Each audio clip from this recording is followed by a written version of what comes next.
Hello guys, स्वागत है आपका केमिस्ट्री क्लासेस में। चलिए आज नेक्स्ट प्रॉपर्टी देखते हैं, कार्बिल एमीन अभिक्रिया। Carbyl amine reactions, carbyl amine reactions. Carbyl amine reaction क्या होता है, चलिए इसके बारे में देखते हैं। कार्बिल एमीन अभिक्रिया, कार्बिल एमीन अभिक्रिया। देखिए एनिलीन, सबसे पहले कार्बिल एमीन अभिक्रिया नाम से ही स्पष्ट है, अगर थोड़ा सा भी दिमाग लगाइए आप लोग। कार्बिल एमीन, तो ये कार्बिल एमीन किसके लिए लगता है? आइसोसाइनाइड के लिए लगता है। कार्बिल एमीन किसके लिए लगता है? आइसोसाइनाइड के लिए लगता है। तो आइसोसाइनाइड बनेगा इसमें, जो कार्बिल एमीन अभिक्रिया है ये कार्बिल एमीन यानी कि आइसोसाइनाइड बनेगा। और हम लेंगे क्या? हमें लेना है एनिलीन। एनिलीन की रासायनिक गुण आप पढ़ रहे हैं। एनिलीन हो गया, और इसके साथ हम ले लेंगे क्लोरोफॉर्म। इसके साथ क्या ले लेंगे? क्लोरोफॉर्म। सबका नाम लिखते चलिए साथ साथ। एनिलीन, एनिलीन हो गया। देखिए कार्बिल एमीन अभिक्रिया हमको करानी है, तो कार्बिल एमीन अभिक्रिया वास्तव में होती क्या है कि एनिलीन को क्लोरोफॉर्म और KOH पोटेशियम हाइड्रोक्साइड या NaOH sodium hydroxide, potassium hydroxide या सोडियम हाइड्रोक्साइड, इन तीनों के मिश्रण को लेके हम गर्म करेंगे। और जब गर्म करेंगे तो हमें कार्बिल एमीन यानी कि फेनिल आइसोसाइनाइड प्राप्त होगा। क्या प्राप्त होगा? Phenyl isocyanide, NC। CN होता है साइनाइड, आइसोसाइनाइड होता है NC। और 3KCl और 3H2O, ये आपका साइड प्रोडक्ट हो गया। इसका नाम लिखेंगे phenyl isocyanide. Phenyl isocyanide, phenyl isocyanide, ये कार्बिल एमीन। देखिए कार्बिल एमीन बन गया, पोटेशियम क्लोराइड जल। तो इसी को कार्बिल एमीन अभिक्रिया कहा जाता है। कार्बिल एमीन अभिक्रिया क्यों कहा जाता है? क्योंकि देखिए कार्बिल एमीन बन रहा है, फेनिल आइसोसाइनाइड जिसको कार्बिल एमीन कहते हैं। ये NC के लिए ही कार्बिल एमीन लगता है, इसी NC ग्रुप के लिए। और हमने लिया क्या था? एनिलीन। एनिलीन को हम किसमें कन्वर्ट कर दिए? फेनिल आइसोसाइनाइड में। तो ये पूरी कंप्लीट अभिक्रिया कहलाती है कार्बिल एमीन अभिक्रिया। अब नेक्स्ट है कार्बिल एमीन अभिक्रिया के बाद है ग्रिग्नार्ड अभिकर्मक से क्रिया। अगर हम ग्रिग्नार्ड अभिकर्मक से क्रिया कराएंगे तो देखिए क्या बनता है।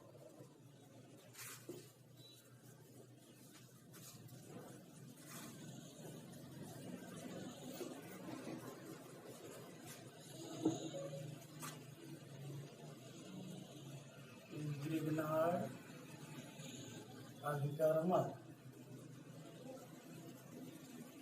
ग्रिग्नार्ड अभिकर्मक से क्रिया, ग्रिग्नार्ड अभिकर्मक से क्रिया।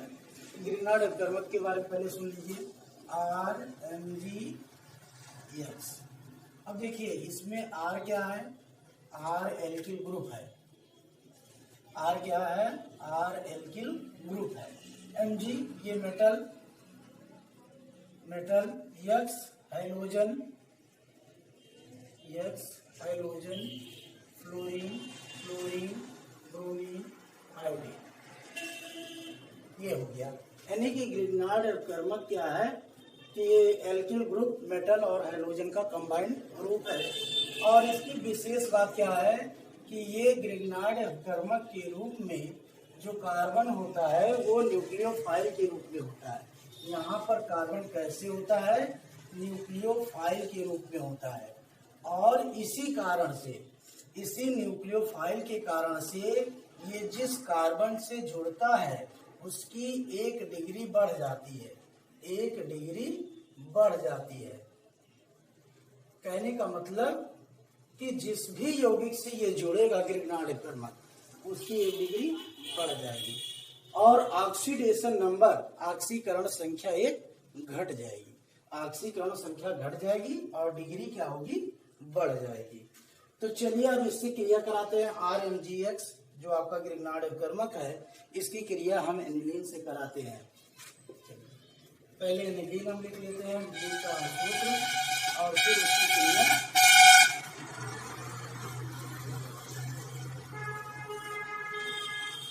ये एनिलीन हो गया,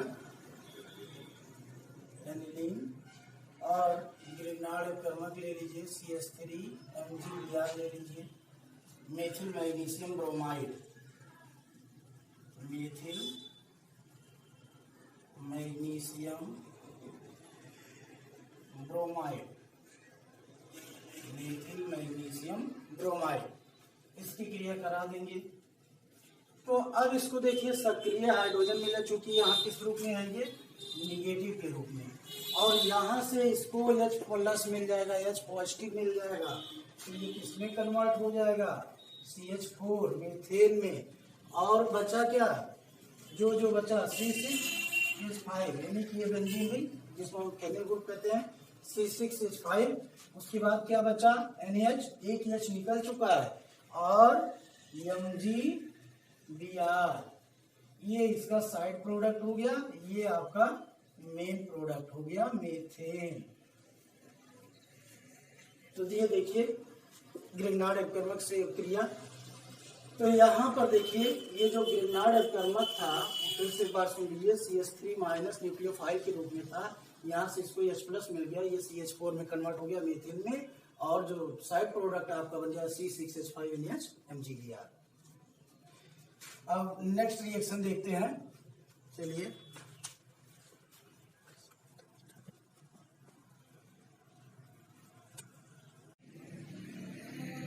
चलिए आगे देखते हैं अगला रिएक्शन, बेंजीन सल्फोनिल क्लोराइड से अभिक्रिया। बेंजीन सल्फोनिल क्लोराइड का अंश देखिए लिखा हुआ है, बेंजीन सल्फोनिल क्लोराइड। स्ट्रक्चर अगर आप बनाना चाहेंगे तो इसका इस तरीके से बन जाएगा स्ट्रक्चर। ये बेंजीन है, सल्फर, और ये सल्फर, और इधर क्लोरीन, ये ऑक्सीजन दोगे, एक सल्फर एक क्लोरीन, बेंजीन सल्फोनिल क्लोराइड। ये इसको ऐसे भी दिखा सकते हैं,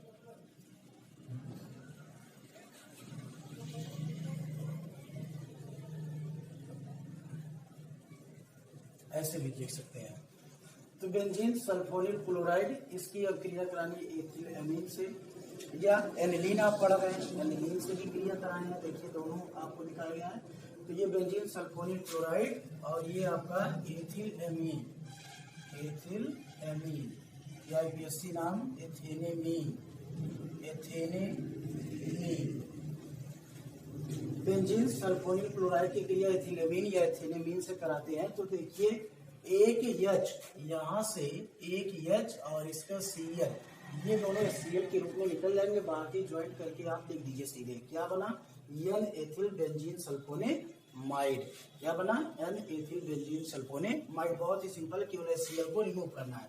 फिर देखिए बेंजीन सल्फोनिल क्लोराइड को हम क्या करेंगे, एनिलीन के साथ, एनिलीन के साथ गर्म करेंगे। और ये बेंजीन सल्फोनिल क्लोराइड है, इसमें भी हमें क्या करना है, यहाँ से Cl और यहाँ से एक हाइड्रोजन लेकर Cl को निकाल देना है, बाकी देखिए इसको जोड़ के लिख देना है, और इसका नाम हो जाएगा N फेनिल बेंजीन सल्फोनेमाइड, और Cl रिमूव हो गया। तो ये बहुत ही सिंपल अभिक्रिया है। देखिए इसी तरीके से हमने एलिफैटिक एरोमेटिक दोनों करके आपको दिखा दिया है। अब देखिए एल्डिहाइडों के साथ अभिक्रिया, ये है आपका एनिलीन, एरोमेटिक यौगिक आप पढ़ रहे हैं, एनिलीन, और ये बेंजल डिहाइड, बेंजल डिहाइड। बेंजल डिहाइड को एनिलीन के साथ गर्म करेंगे, तो यहाँ से एक ऑक्सीजन और यहाँ से हाइड्रोजन, यहाँ से एक ऑक्सीजन और यहाँ से दो हाइड्रोजन, ये दोनों निकल जाएंगे, और नाइट्रोजन जो है डबल बॉन्ड से CH से जुड़ जाएगा। देखिए C6H5 हो गया, N हो गया, और डबल बॉन्ड लग गया CH, C6H5 + H2O। इसी को हम कहते हैं बेंजीलीन एनिलीन या इमीन, और यह इसको सिप बेस के नाम से भी जाना जाता है। यही जो आपका प्रोडक्ट है, इसी को इमीन या सिप बेस के नाम से जाना जाता है। तो ये आपकी दो अभिक्रियाएं थी। इसके बाद आता है, चलिए नेक्स्ट अभिक्रिया देखते हैं, ऐसी अभिक्रियाएं जो एलिफैटिक एमिनो से भिन्न है।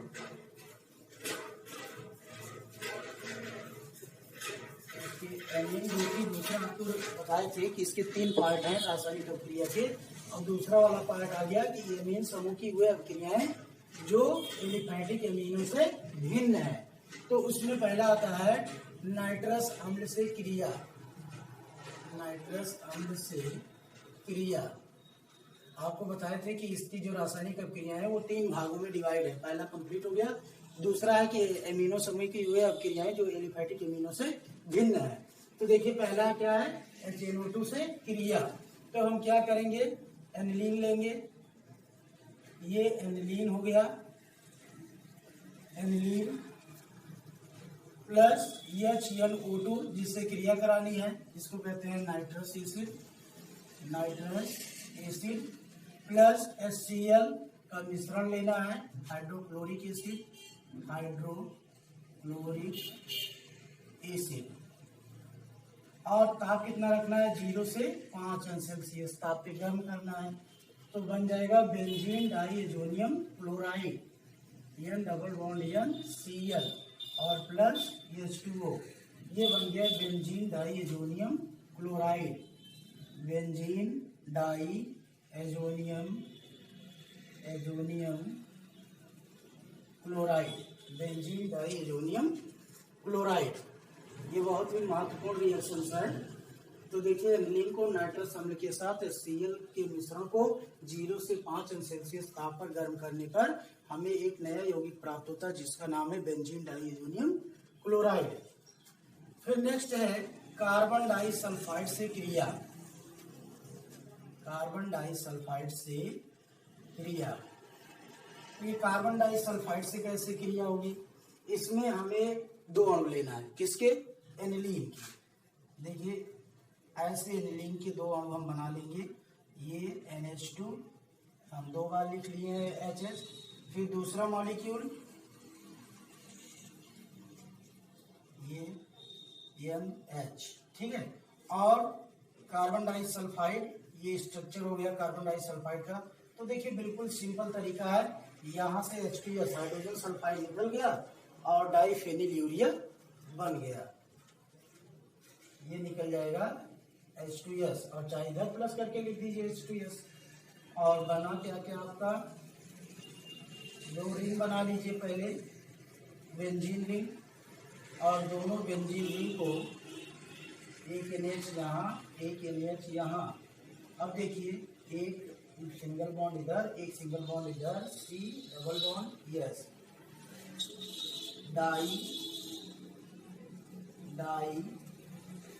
Phenyl thio urea. Diphenyl thio urea, ये आपका नया कंपाउंड बन गया। इसका नाम लिख देंगे एनिलीन। ये भी एनिलीन है लेकिन 2 मॉलिक्यूल। और ये कार्बन डाइसल्फाइड से क्रिया कराएंगे तो डाइफेनिल थायो यूरिया बन जाएगा, ठीक है। अब देखिए इसका ऑक्सीकरण, अगली अभिक्रिया है ऑक्सीकरण कैसे कराते हैं एनिलीन का।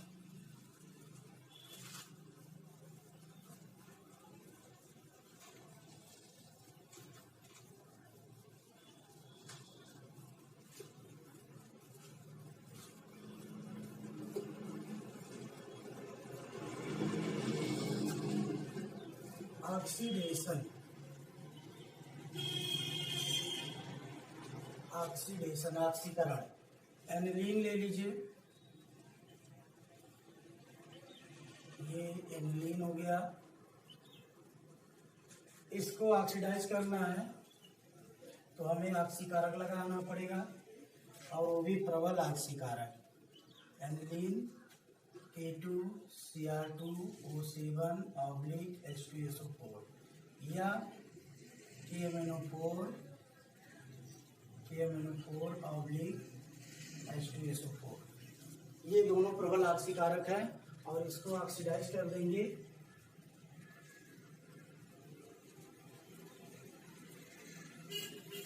पैरा बेंजोक्विनोन में, पैरा बेंजोक्विनोन, पैराबेंजोक्विनोन में ये ऑक्सीडाइज हो जाएगा। जो आपका एनिलीन है अगर प्रबल ऑक्सीकारक लगा देंगे तो प्रबल ऑक्सीकारक की उपस्थिति में पैराबेंजोक्विनोन में ऑक्सीडाइज हो जाएगा। अगला है नाभिक स्नेही प्रतिस्थापन क्रियाएं, नाभिकीय क्रियाएं। तीसरा है नाभिक की अभिक्रियाएं, नाभिक की अभिक्रियाएं।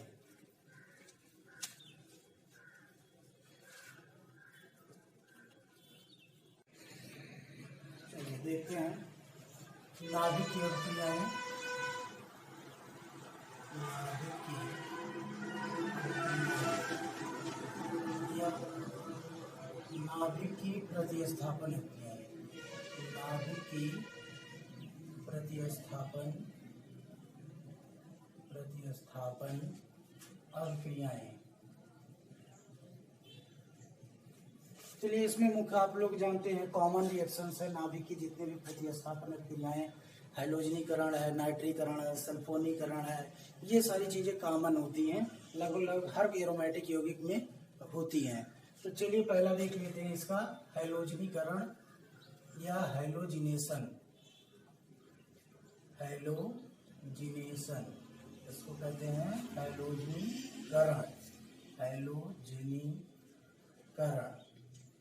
देखिए हैलोजनीकरण क्या होता है, एनिलीन को हम ब्रोमीन के साथ गर्म कर देंगे बिना कुछ लगाए, ब्रोमीन के साथ गर्म कर देंगे। यहाँ पर आपको कोई प्रेरक कोई पदार्थ नहीं लगाना है, केवल आपको इतने करना है कि एनिलीन को ब्रोमीन के साथ हीट करना है। तो यहाँ पे एनिलीन कैसे को कैसे रहेगा और ब्रोमीन जो है OP ग्रुप पर जुड़ जाएगा, ऑर्थो पैरा पर जुड़ जाएगा, +3 HBr। इसका नाम हो जाएगा 2,4,6 try bromo aniline. 2,4,6 try bromo aniline. तो बहुत ही सिंपल है इसका हैलोजिनेशन या हैलोजनीकरण। फिर दूसरा है नाइट्रीकरण, नाइट्रेशन हिंदी में कहते हैं नाइट्रीकरण।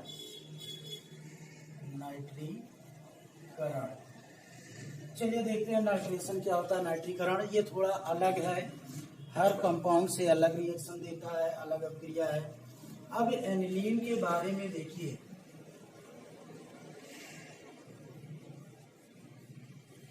पहले एनिलीन हम लिख लेते हैं। ये एनिलीन है।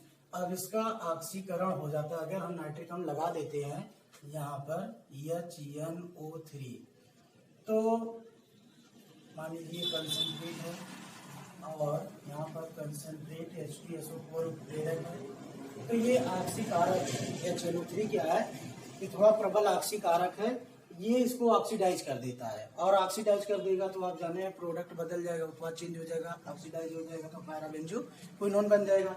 तो हमें ऑक्सीडाइज नहीं करना है, हमें नाइट्रीकरण कराना है। तो नाइट्रीकरण कराने के लिए हमें NH2 समूह को स्थापित करना पड़ेगा, बाइंड करना पड़ेगा, ताकि ये इसको ऑक्सीडाइज न कर सके। तो सबसे पहले हम इस ग्रुप को बाधित करेंगे, इस ग्रुप को बांधेंगे। तो सबसे पहले हम क्या करेंगे, चलिए देखिए इस ग्रुप को हम बांध देते हैं। NH2 और CH3COCl ये लगा देते हैं। अब ये समूह जो है इससे क्रिया करेगा कि यहाँ से Cl बाहर हो जाएगा, HCl बाहर हो जाएगा, तो यहाँ क्या बचेगा NaCO3। अब देखिए ये ग्रुप पूरी तरीके से बन चुका है, अब इसका ऑक्सीडेशन नहीं होगा। तो अब हम इसका ऑक्सीकरण करा सकते हैं। नाम सबका आपको लिखना पड़ेगा, सबका नाम लिखते चलेंगे। एनिलीन और ये नाइट्रिक एसिड है, ठीक। और ये एथेनॉल क्लोराइड,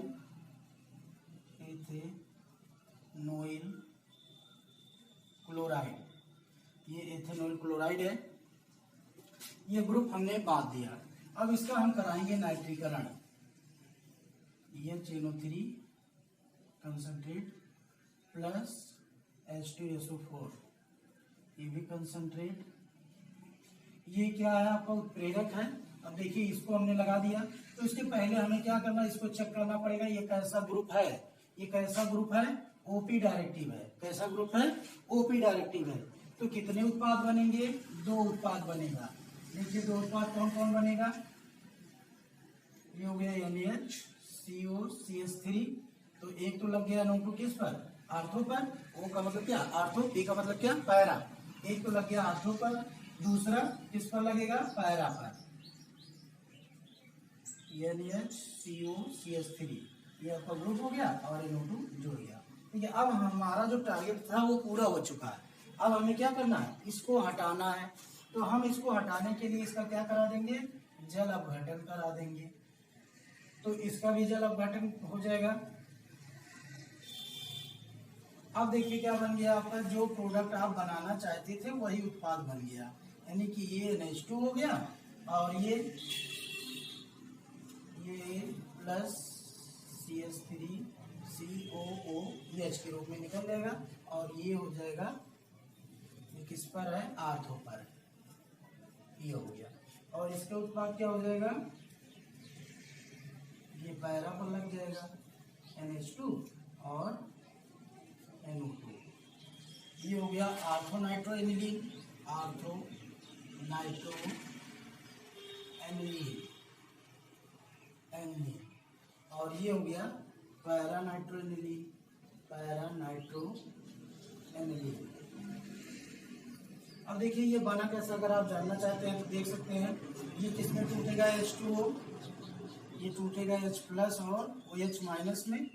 तो जो H प्लस है वो देखिए इसके साथ जुड़ जाएगा, तो ये NH2 हो जाएगा। और जो OH माइनस है वो CH3CO के साथ जुड़ जाएगा, तो ये एसिड हो जाएगा।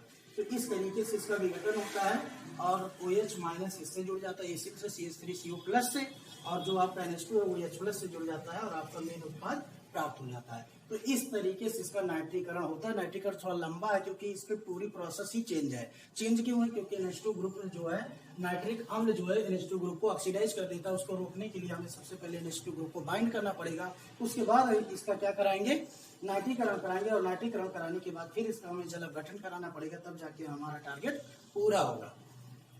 तो ये नाइट्रीकरण हो गया। चलिए अगला देखते हैं, सल्फोनीकरण, सल्फोनेशन।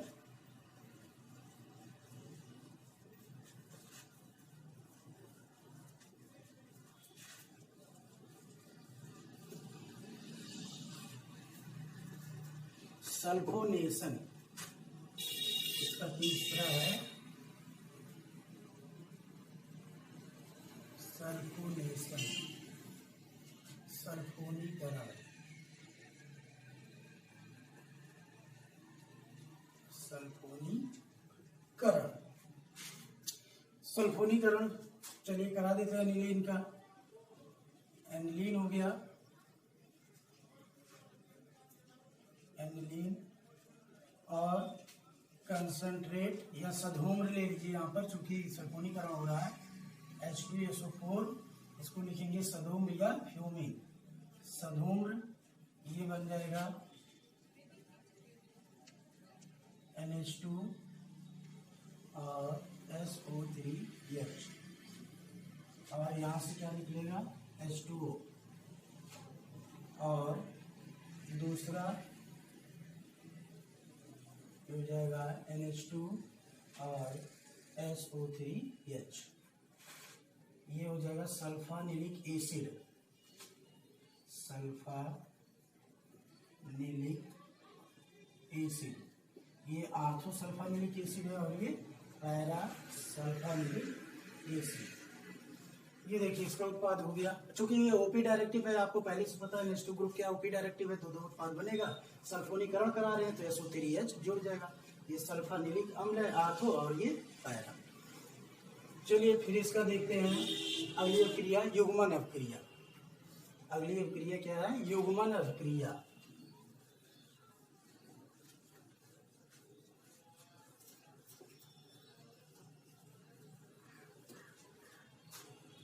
युग्मन अभिक्रिया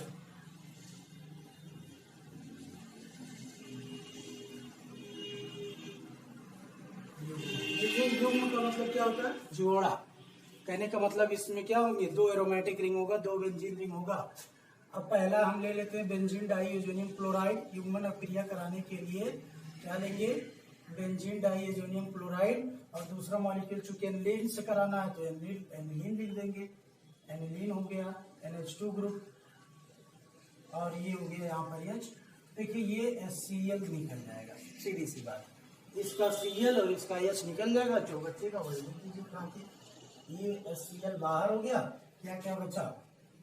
एक बेंजीन रिंग तो हो गया आपका बेंजीन डाइएजोनियम क्लोराइड वाला, N डबल बॉन्ड N, और सिंगल बॉन्ड दूसरा बेंजीन रिंग,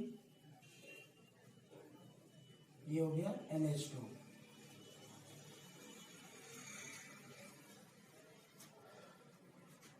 ये हो गया para amino azo benzene,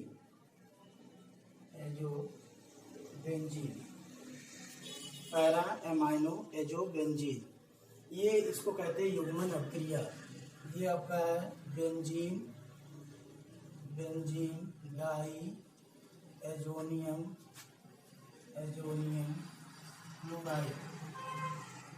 chloride,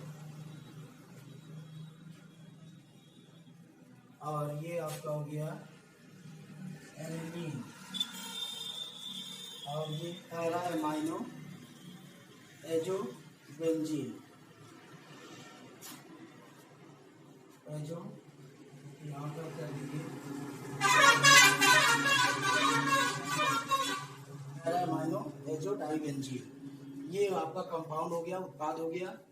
अब आता है इसका उपयोग के बारे में चलिए देखते हैं। पहला उपयोग है औषधियों के निर्माण में। दूसरा उपयोग है रंजकों के निर्माण में, रंजकों या डाई रंजकों के निर्माण में। तीसरा उपयोग है अन्य कार्बनिक यौगिकों के निर्माण में। तो इस प्रकार से इसका उपयोग है। 2-3 उपयोग आप स्वयं लिख सकते हो। औषधियों के निर्माण में, रंजकों के निर्माण में, अन्य कार्बनिक यौगिकों के निर्माण में, एक्सेट्रा ETC तमाम उपयोग है। ये चैप्टर आपका फिनिश हुआ। नेक्स्ट चैप्टर नेक्स्ट लेक्चर में।